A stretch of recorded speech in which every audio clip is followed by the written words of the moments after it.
switching tracks now to National Capital, reporting over 13,000 cases, the highest ever since the beginning of the pandemic. And the pressure is on the health infrastructure, which has been mounting and which has been forced now by authorities to tag several private hospitals, at least 14 of them by the Delhi government, to be dedicated COVID hospitals. But what about existing patients? Meher Pandey brings you a report from Holy Family.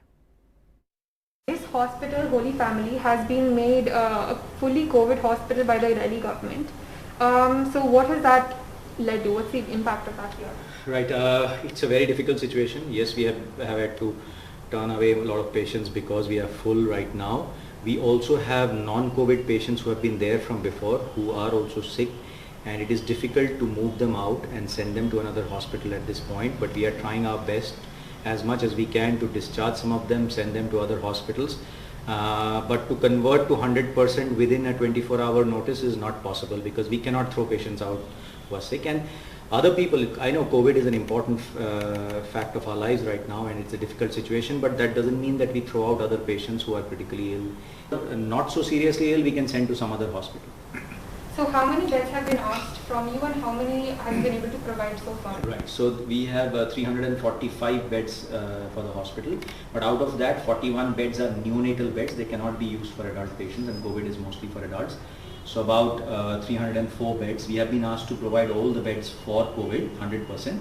And at this point of time, we have reached about 214 beds for COVID.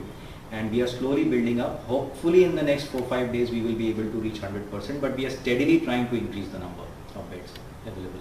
And also the number of beds for ICU beds, what has been asked for, we have already provided. So actually we are trying to increase our ICU capacity also. We are trying to convert some of the semi-ICUs into ICUs, because the need for beds is increasing for critically ill COVID patients. So on the Delhi Corona app, the dashboard where beds can be seen, it says you have 0 beds as of now. So this happened in a span of how much time? Is there a change in how quickly you've lost? Right. So the thing is that we were asked for beds, increasing number of beds over a period of time. So initially we were asked for only 25%, then it doubled, and then it increased some more. So as soon as we were asked for whatever beds, it was filling up rapidly. And actually these many beds coming from about 30-40 beds to 210-14 beds has been just in the last 4-5 days. The surge has been immense, absolutely. ICU beds had started filling up a little earlier, but the rest of the beds are filling up very rapidly now. And it is a very critical situation in every way. It's a logistical nightmare also to do that. So how many people, you were saying you've had to turn people away. How many people have you had to turn away? I don't know the numbers, but actually what's also happening is that a lot of patients are coming to the casualty with just a corona positive, who don't need to be in the hospital. So there is a panic. What has happened because of the lack of beds all around, there is a panic that they won't get beds, and though they don't need an hospitalization.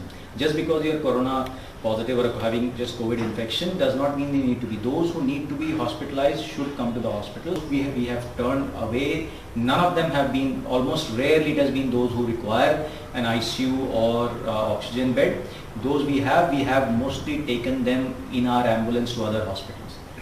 Logistically, the biggest difficulty has been some of the medicines. So one being remdesivir, the other being tocilizumab. Remdesivir, again, you see, it is being indiscriminately used. It should not be used in patients who do not require oxygen. Okay, and its role is limited. It's the evidence is only for a small subset of patients, but there is a overuse, and people are prescribing in patients who are not on oxygen, in home care, etc. So that's the reason why, probably even more reason why there is a shortage.